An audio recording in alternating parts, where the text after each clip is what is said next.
Hello everyone, so today we're going to be doing my top 5 best and worst manga of 2022. Now when I was planning out this video, I had a top 10 list for both of these. However, once I was deciding things, I wanted to only pick completed series that I read in 2022 for my favorites list. And then on my least favorites list, or the worst manga I read in 2022, most of those were actually not bad, they were just disappointing or not for me. So I decided to not mention those and instead only mention ones that I actively disliked. So anyway, for my top 5 manga of the year, I am going to go from 5 to 1, so the last one I mentioned will be my favorite read of the year. So at number 5, we have Blue Giant. This is a 10-volume long, or 5 omnibus series. It's about this boy who picks up a saxophone and wants to learn to play it. Like many high schoolers, he doesn't really know what direction he wants to take his life, but discovering the art of jazz makes him realize where he wants to go, what he wants to do, and you basically follow him as he discovers his love for jazz and builds on it, and he starts a band. There are some great parts in this manga that are told from the future, kind of looking back, so people who knew him in high school or at this age of his life are basically giving interviews about him. You don't see that much in manga, so I really appreciated that here. And overall, I would say this is a really great foundation for the story that the author wants to tell. The sequel series of this is not licensed yet in English. I hope 7 Seas eventually does it. I ask them to every month. But this can stand on its own. It's a really great read. It's emotional, impactful. You'll notice as I go on that a lot of my favorite manga are about people discovering their passion or what they love in life. And this one is no exception. It's very well done, and I really enjoyed it. At number 4, we have one that surprised me the most. It shouldn't have, but it did. Number 4 is Pandora Hearts. Now, for a manga that I was incredibly intimidated by and that I did not want to read at all, I really enjoyed this manga. It is pretty confusing at the beginning. However, I have read the first 2 volumes before, and then I reread them now when I read it this year, and I was not nearly as confused as I was the first time. So if you're trying to read this and struggling, maybe reread those first couple volumes a few times. But this takes a lot of influence from Alice in Wonderland and adds those elements into this manga in a very interesting way. Especially towards the end of the manga, these allusions to Alice in Wonderland get darker and darker.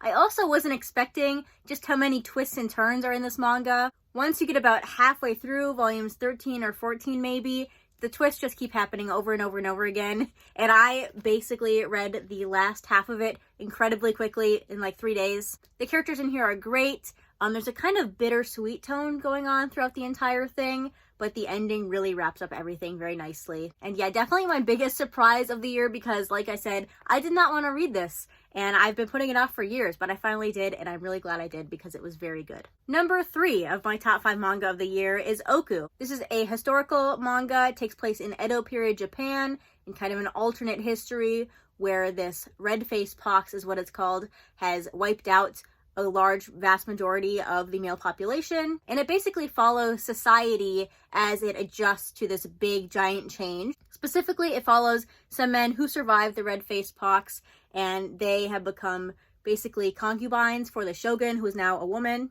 And it follows a couple hundred years of the shogunate and what happens and how society changes, how society doesn't change, and all these many different characters and how they're all connected. So this is a long series. It's 19 volumes long. It is very slow. There are so many characters in here, you really need a character map towards the end of the manga, and you get one. And the language can be a bit of a struggle, and especially in these beginning volumes, it uses kind of old-timey Shakespearean English, and I appreciate that it did that. It is a little bit difficult to follow once you're starting out, but if you've read Shakespeare before, then you know, you kind of get used to it. And another thing I liked about the translation of this manga is that as you go through the hundreds of years, the language that the translator uses evolves, which is what happens in real life, obviously. We don't speak the same as we did 200 years ago, 300 years ago. So I've never read a manga like this that takes place over so many hundreds of years and doesn't even seem to have a main character, really. You're following just the shogunate or someone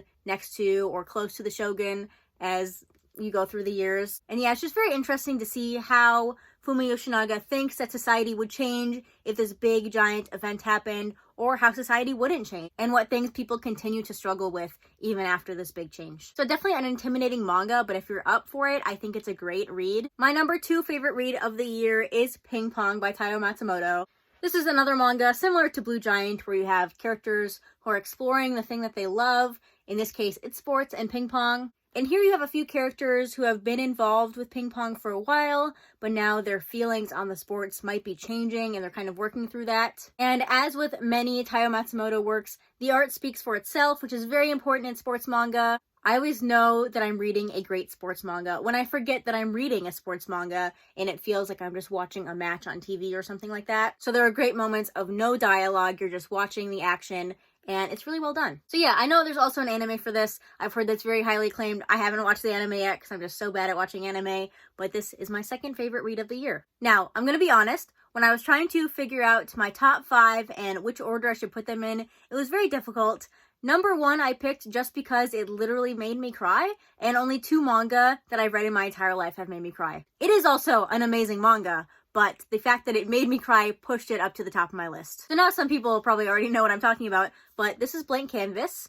This is an autobiographical manga about Akiko Higashimura's life. Akiko Higashimura is the author of Princess Jellyfish and Tokyo Terroreba Girls and a couple other manga. It once again follows her when she's in high school. She knows she wants to do art, but she has to figure out how she's going to do that. You basically follow her on her journey as she works towards that goal of becoming a professional artist. She goes through art school and does those typical things, but the most important aspect of this manga is her going to an art class where she meets this art teacher who really changes her life, and that's what the story is about. This is only a 5-volume long manga, but it follows a pretty big portion of Higashimura's life, and she is really raw with how she writes this manga. She makes lots of mistakes and she shares those incredibly honestly, and they are relatable mistakes. This is one of the most relatable manga I've ever read. Even though I have no interest in art, I don't have an art teacher who is incredibly impactful in my life. My life is not anything like hers, but for some reason, the moments where she makes mistakes, stuff like that, they're incredibly relatable. Yeah, you don't have to have read any of this author's works before reading this. I didn't read any of them, and I still obviously greatly enjoyed this manga if it's my favorite of the year. Out of all the manga on this list, I feel like this is the one that is most accessible to people. Anyone can read this and enjoy this, I feel. So yeah, those were my top 5 manga of the year. Let me know what you think of them, if you thought those were the ones I was going to choose, or what your top 5 manga of the year were. Let me know those comments down below. Now, for the worst manga of the year, these are not in any particular order. And honestly, when I pick worst manga of the year, I don't put a lot of thought into it. It's just ones I really didn't like. Some of them I only read 1 volume of, so you can say I didn't give it a fair chance. I don't care, I just didn't like it. So the first one of these is one I did only read 1 volume of, and that is Phantom Tales of the Night. This follows this spooky inn and this weird guy and this other weird guy, and I don't like it. I didn't like it. So I didn't like this because the main villain goes on monologues that don't make any sense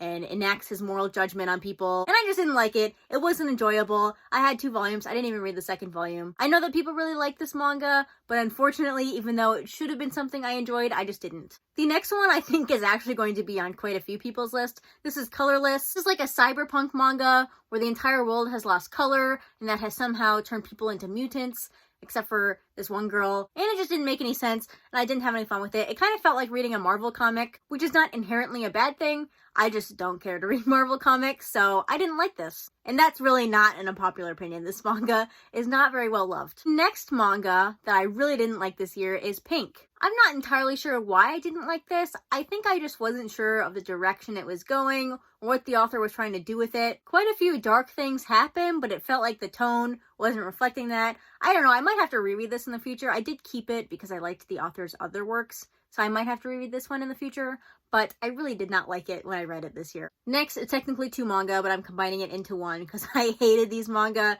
These are the Devilman spin-offs, Devilman vs. Hades and Devilman Grimoire. One of them is like a reimagining, and one of them is a semi-sequel. I hated them. There was a weird cat girl in one and a talking crow, and no. I think the original Devilman series is fine. It wasn't my favorite thing in the world. These spin-offs, I feel like, are only for true hardcore Devilman fans because I didn't like them at all. And the last manga on my worst manga of the year list is Marduk Scramble.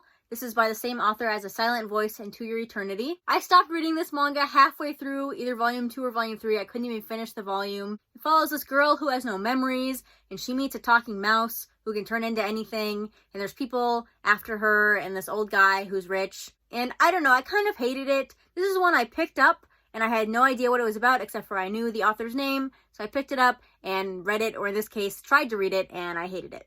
And if you're saying, wow, I've never heard of that manga before, there's a reason for that, and that reason is that it's not good. So yeah, those are the worst manga I've read in the year.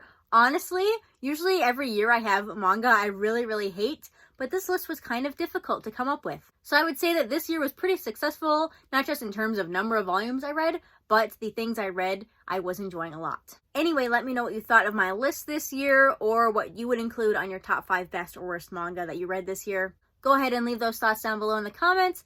Otherwise, that's going to be it for this video. Thanks for watching, and I'll see you next time. Bye!